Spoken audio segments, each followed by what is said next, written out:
Avec une urbanisation toujours plus importante et des sols de plus en plus imperméables, le risque d'inondation est grandissant dans nos villes. C'est notamment le cas dans la vallée de l'Uckelbeek à Uccle, une commune bruxelloise. Il n'y a pas de place ni pour un nouveau réseau d'égouts, ni pour un bassin à ciel ouvert. C'est donc un bassin d'orage souterrain d'une grande envergure qui est en train d'y être creusé. Philippe Courtet et Jean-Noël Lemar sont allés sur place pour nous ramener des images plutôt impressionnantes.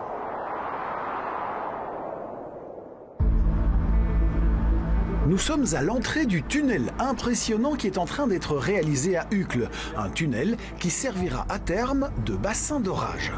L'idée générique, c'est de venir faire un tunnel qui servira de stockage temporaire des eaux de surface, des eaux de ruissellement. Le tunnel s'étend de l'avenue de Staël jusqu'à l'avenue de Frey, sur à peu près 1300 mètres, et fait 4,66 m de diamètre intérieur, 5,25 m creusé. Et il servira donc à stocker jusqu'à 25 000 mètres cubes temporairement pour éviter les surpressions en surface et les inondations. Traversée du bassin d'orage dans un wagonnet à travers le kilomètre 100 déjà creusé pour rejoindre le tunnelier, une impressionnante machine qui creuse la terre sous la commune d'Uccle à une vingtaine de mètres de profondeur et ce 24 heures sur 24. Le principe est simple, habituellement l'engin creuse avec une roue de coupe tournante. Dans ce cas-ci, c'est un bras excavateur qui se charge de creuser et cela se fait à vue par un pilote sans faire tomber la terre grâce à une petite astuce.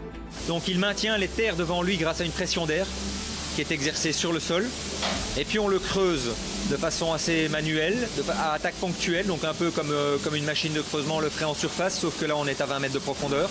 Donc il attaque les terres et les ramène sur une bande transporteuse qui se trouve juste à côté de nous, pour les charger dans des objets, dans des wagons, qui leur ramènent jusqu'à la surface et où on les évacue par camion. Et l'air de rien, cette usine mobile avance à une bonne cadence. La machine, à la base, en moyenne par jour en ce moment, on est avec les deux postes, on pousse, disons, allez, 12-13 mètres par jour pour le moment. Parce qu'on a un terrain qui nous le permet, on est dans du sable légèrement argileuse, on a 80% de sable, 20% argile, c'est un terrain qui nous permet de bien avancer. Gyroscope et géomètre assurent l'orientation du tunnelier. Normalement, on ne peut pas dévier de beaucoup parce qu'on est à certains chantiers ne permet pas beaucoup 5-5, si vous voulez, dans la logique du tunnel, plus 5, moins 5, à droite ou à gauche, si vous voulez. Non, centimètres. Ah non, mètres, c'est trop. Des voussoirs sont amenés par wagonnet pour être placés et ainsi former les anneaux au fur et à mesure de l'avancée de la machine. Des anneaux directement hermétisés et prêts à l'emploi.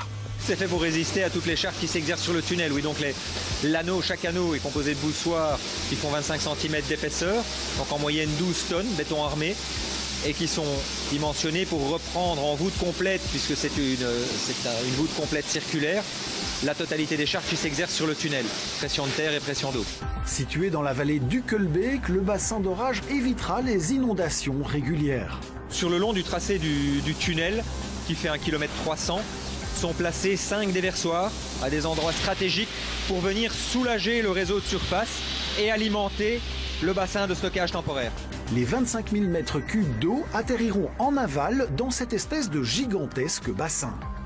Dans cette station de pompage, le but sera de parvenir à évacuer suffisamment vite l'eau stockée dans le bassin d'orage, de manière à rendre à nouveau disponible le volume de stockage pour un éventuel épisode orageux qui suivrait.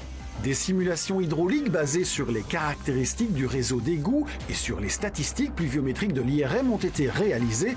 C'en devrait donc être fini des inondations dans ce coin de Bruxelles dès la fin des travaux, courant 2018. Il est l'heure de cuisiner un aliment de saison maintenant, la mandarine. Et on peut dire qu'elle est de saison puisqu'elle se déguste essentiellement entre l'automne et l'hiver, d'octobre à février.